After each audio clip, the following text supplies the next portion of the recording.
out, and the race gets underway for 20 minutes in the RLM Racing Bike Sports Championship. It is Walker Hansel that holds on to the lead through the first corner, but Fleming looking quite racy immediately. Lock up there from Walker Hansel. Can Fleming capitalise on that? Yes, he can, is the answer as they come out of the corner. And at Church, you can just see him there. He's gone through into the lead. So Tom Fleming, within the first three corners, gets the lead of the race away from Simon Walker Hansel.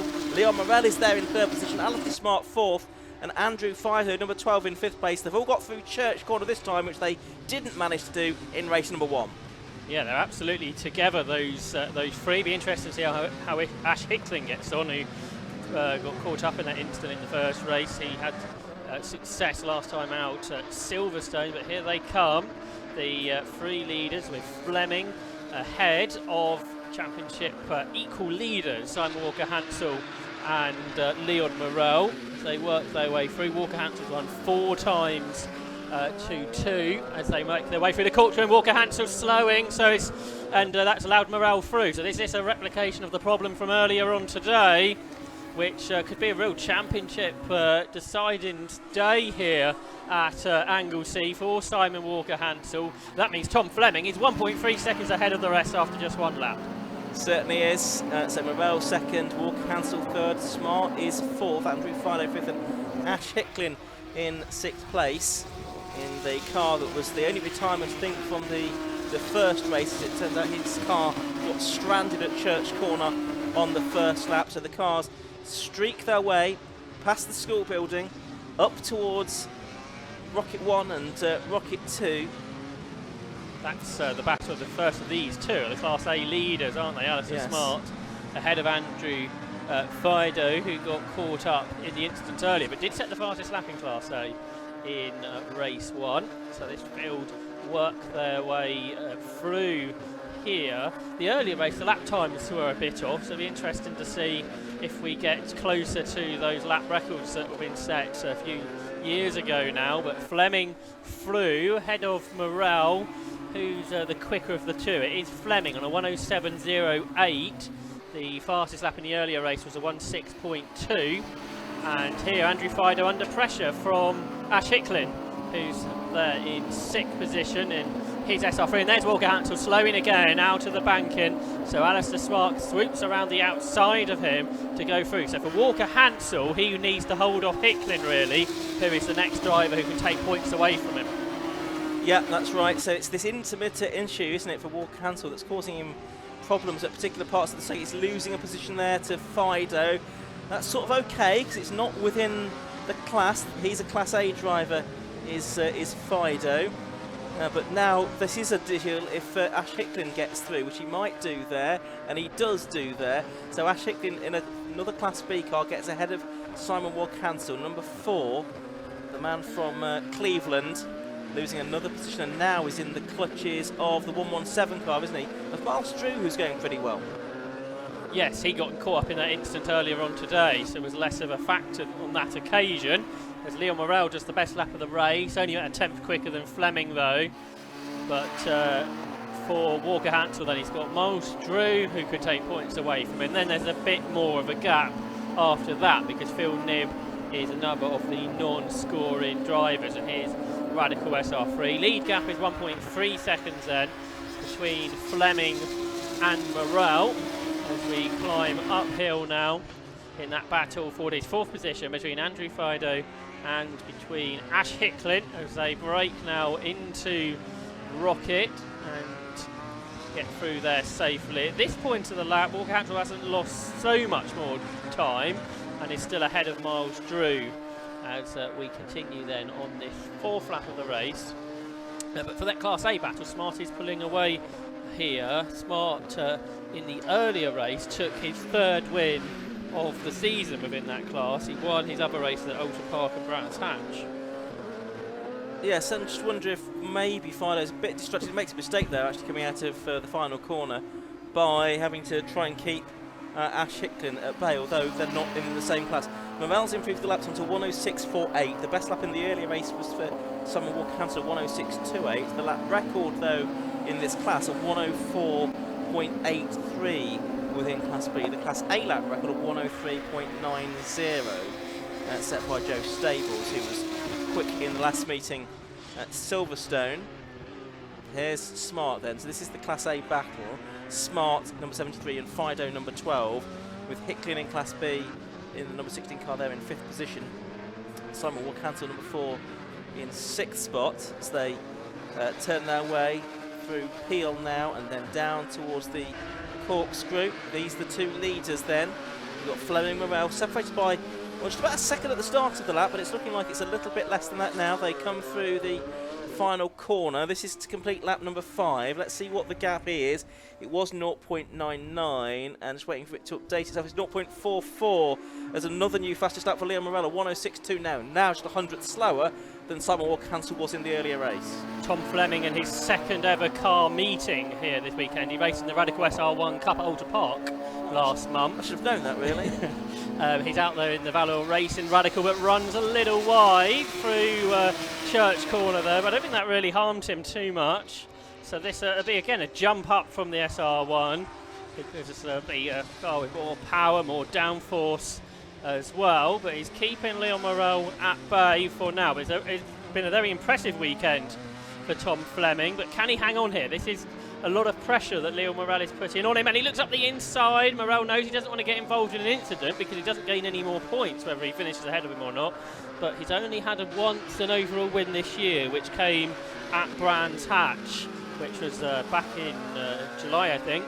So they turn their way through the corkscrew at the end of 6 laps of this 20-minute race. So lots of pressure being put on to the race leader, Tom Fleming, here. Yep, and he's soaking it up very nicely indeed so far. He's got 13 minutes more, though, to try to do that. We've seen drivers try and soak up pressure for long periods of time today and not necessarily managed to do so. Change for 6th, Miles Drew now ahead of Simon Warcansel, so he's dropped down to 7th spot now. So that could be quite important because that is for class points as well. So that's just something to bear in mind. These are the two leaders heading up towards Rocket once again. They're on lap 7 now of this race. The earlier race went 16 laps, but we had a safety car, so we might get maybe 17 out of it this time, something like that. In Class A, Alistair Smart still ahead of Andrew Fido. As far as I can work out, that will mean he will wrap up the Class A title today. But obviously the overall championship, which he is still a part of, between he, Morel and Walker Hansen, will go to Snetterton in, I think, 3 weeks' time, and that'll be October. The same kind of situation we had last year at Snetterton, won't it? And you've got 2 drivers from one class battling for their class championship, and a driver from another class. Last year it was Morel in the other class, and it was Morel who went on to win in a very dramatic conclusion. So some parallels to be drawn there. Alistair Smart will be hoping he has a full complement of Class A competitors that weekend, otherwise that might hurt his chances. How's Simon Walker Hansel getting on? He's come through in 7th, but now he's got a couple of seconds to Philip Brown, who's the next driver who can take points away from him here. So we're keeping an eye on that while we watch the battle for the lead, separated by 0.8 of a second. Tom Fleming did his personal best lap last time through, 1 minute 6.52, and then Leon Morel there in 2nd. Looking at the lap times Warcansel's able to do, even with the problem that he's got, it's now that lap time is faster than all those behind him now. So he's probably found the level he's going to be at, unless that problem starts to get any worse than it already is. Meanwhile, here are the first and second place cars, Tom Fleming and Leon Morel. It's Fleming from Morel in the Valor Motorsports number 1 car there in 2nd position.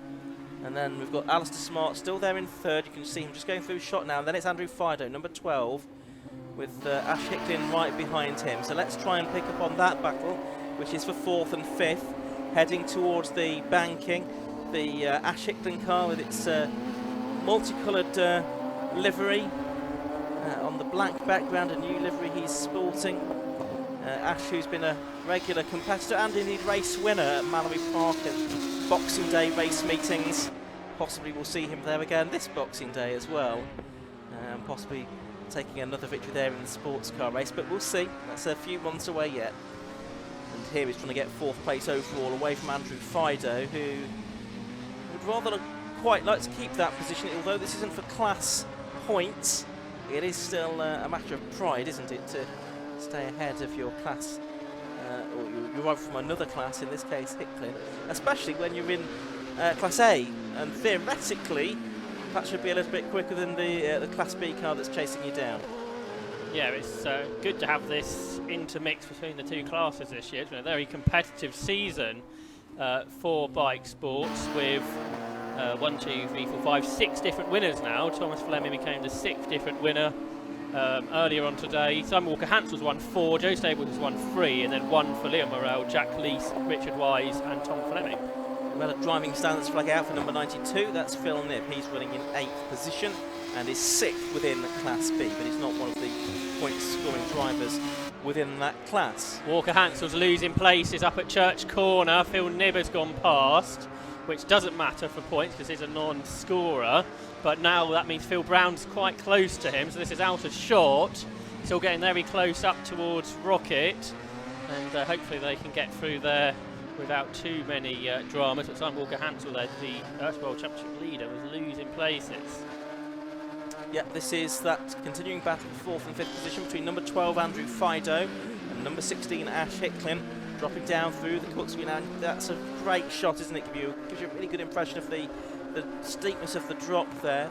Part of the circuit that these two are heading to. So that's now Julian Griffiths, we could see, I think. Yes, it is. So he's got ahead of Phil Brown. He's got ahead of Phil Brown. That will help Walker-Hansel, who's back up to speed now. So he didn't lose that position to Doug Carter, which I thought he might do, as they work their way down here into turn 1. So Phil Knibb is 7th now, 8th for Simon Walker-Hansel, 9th Doug Carter, and 10th for Julian Griffiths as they work another lap. I might have expected Julian Griffiths to have made more progress in this race because he finished 4th in the early race, but for this race he started back on row 6, so he's made a little bit of ground, but not as much as I thought he might have done. So he's now ahead of Brown, as you say. There he is. There's the number 11 car of Brown. So he's the next driver behind Simon Walker-Hansel within Class B. And there's about 3 seconds between number 4, Walker-Hansel, and number 11, Philip Brown at the moment. 7.5 minutes of the race to go. And here are the two leaders. And what do you know? They're back together again. Less than 0.4 of a second between them as they completed lap number 11. And is Fleming going to be able to soak up this pressure from Morrell? There's a long way still to go, Josh. Yeah, that's right. He's done a good job up to now as he runs out there over the curves out to Church Corner. They go past the glistening sea, which you can't see on this shot because that's behind the cameraman, but it's quite bright out the commentary box window if we look in that direction. Couldn't really ask for a better day of weather here at Anglesey, could we, for the racing. It's a nice temperature. They can see the glistening sea in the background. Looks incredible scenes, really, isn't it, here for a motor racing event. And I think lots of drivers have enjoyed the circuit, particularly those who are here for the first time.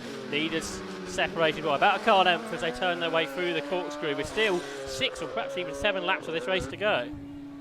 Yep, so over the line go the two leaders there, 6.5 minutes, so it's probably going to be 6 laps, isn't it, that they will get, I would think, as they head up towards the banking, as the second corner of the lap is known, and then they head towards Church, which is the third corner, and there is a church just over the cliff edge there, as wide goes the race leader, Tom Fleming. I think he was heading for a church service possibly, but he's managed to hold on. He's still in the lead of the race. That was a fright for him there, and it's allowed Morrell to get alongside, and he's got through up at Rocket. So finally he's got ahead, but can he hold on? So they work their way through here. It's interesting, it's sort of gone the opposite way to the earlier race, hasn't it, where Morrell was ahead and then Fleming came past, but it's worked the other way at this point, although it's not over with 5 minutes to go, so a quarter of the race to go, and was Morrell a bit sideways there as he came out onto the start and finish straight. Well, he managed to carry good momentum nevertheless, so a new leader at 13 laps of this race, and perhaps that small mistake we saw at Church Corner just held him back. And across the line for third here, the Class A battles back on. I think if Fido gets ahead of Smart, that will take the championship to Snetterton in the Class Championship. Yeah, that time through, Fido was 7/10 of a second faster than Alistair Smart, so he's really narrowed the gap now to about half a second, and he's taken Ash Hicklin as well with him. Well, I should say that Simon Walker-Hansel is still there in 8th, by the way. Behind them, Miles Drew, just on a lap time, only half a second slower and the fastest lap of the race. So that's a really good job by Miles Drew, who had them problems earlier. So he's catching this group. I'm not sure he'll be able to catch them before the end, but it's good pace from him. Yeah, no, it's a great effort from Miles, the Nottingham-based project manager, who is 43 years of age, same as me. Started competing in motorsport in 1998, originally in a Golf Mark 1, sprinting and hill climbing. Back to this battle though, for third position and the Class A victory, Alistair Smart and Andrew Fido. They're heading towards turn 1 at the end of what surely must be the shortest start-finish straight in British motorsport. 4 minutes of the race left to go.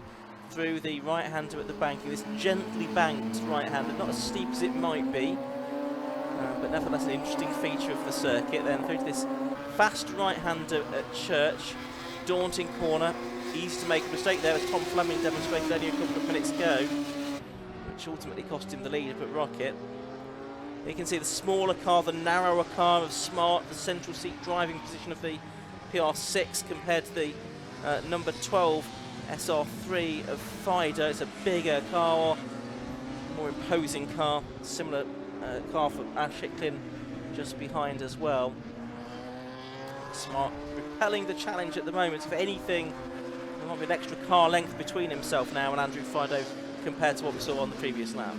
Simon Walker-Hansel lost another place. He's down to 9th now, behind Doug Carter. Before this weekend, whenever Walker-Hansel finished, he finished inside the top 4 and was only outside the top 3 once.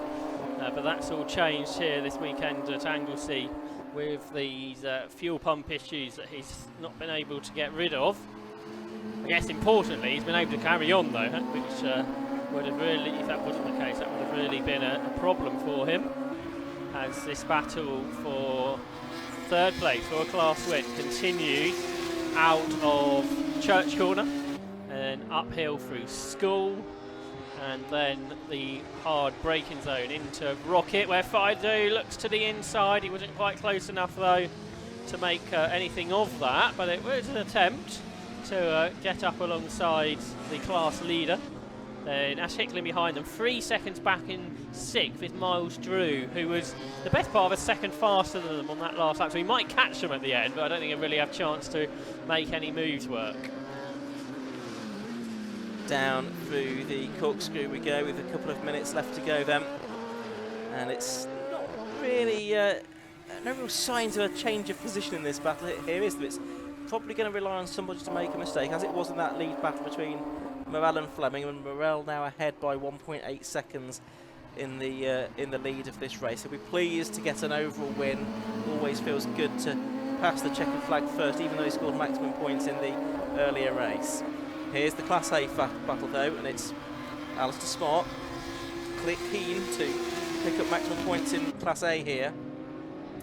Andrew Fido behind him, and Hicklin there in 5th place. Miles Drew, is he catching them? Well, yes, last time he was over a second faster than Hicklin, so he is clashing this group of cars as well, so it could be a 4-car battle by the time we get to the checkered flag, but the last lap board's being prepared. I think it's going to be shown next time our leader comes through. Yeah, that's right, and the leader's in a bit of traffic for Liam Morel, so he'll want to deal with that successfully. I know he's a couple of seconds ahead of Tom Fleming, but doesn't want to trip up in the traffic. For Alistair Smart, he won't have to worry about that. He's just keeping Fido at bay. He's had a good run out of the corkscrew, so has been able to pull clear as they go on to the 18th and final lap of this race. And Fido now is back under pressure from Ash Hicklin. As you say, Miles Drew just joining them really as the race ends, which it's been a good drive from him. I think the best outing we've probably seen from Miles Drew. He's had a 6th before, but it's going to be a 6th again, but lots of pace out of him in this race as Fido and Hicklin run very wide at Church. But that's given Fido a really good run, actually. So this is going to be a last attempt, perhaps up towards Rocket to grab the class lead, where he dives up the inside of Alistair Smart, who just about shut the door in time to stay ahead. Meanwhile, our leader is heading through the corkscrew for the final time. So, yes, there's Fleming in second place. Our leader just about to come out of the final corner now, in actual fact, and come up to the line to take the checker flag. There he is. So Leon Morel takes victory then in the second of the RLM Racing Bikesports Championship races here. He's very pleased indeed with that result. Second place has gone to Fleming, but third, well, it's going to go the way of Alistair Smart, but fourth is going to go to Ash Hicklin, and fifth to Andrew Fido in the end, and sixth to Miles Drew, and even that's quite close as they came to the line. With that drama up there at Rocket on the final lap, Josh is just going to double check on the spreadsheet to see what all of this means for the championship. The 92 car of Phil Nibb comes through in 7th place. 8th place is Doug Carter. Simon Walk-Hansel does get home in 9th position, and that's 6th of the Class B cars, but 2 of those ahead of him aren't scoring points, so it's effectively 4th within Class B for Simon Walk-Hansel. So we will lose ground to Leon Morel in the championship here. Julian Griffiths it is that rounds out the top 10. Phil Brown 11th and Andrew Gord 12th. But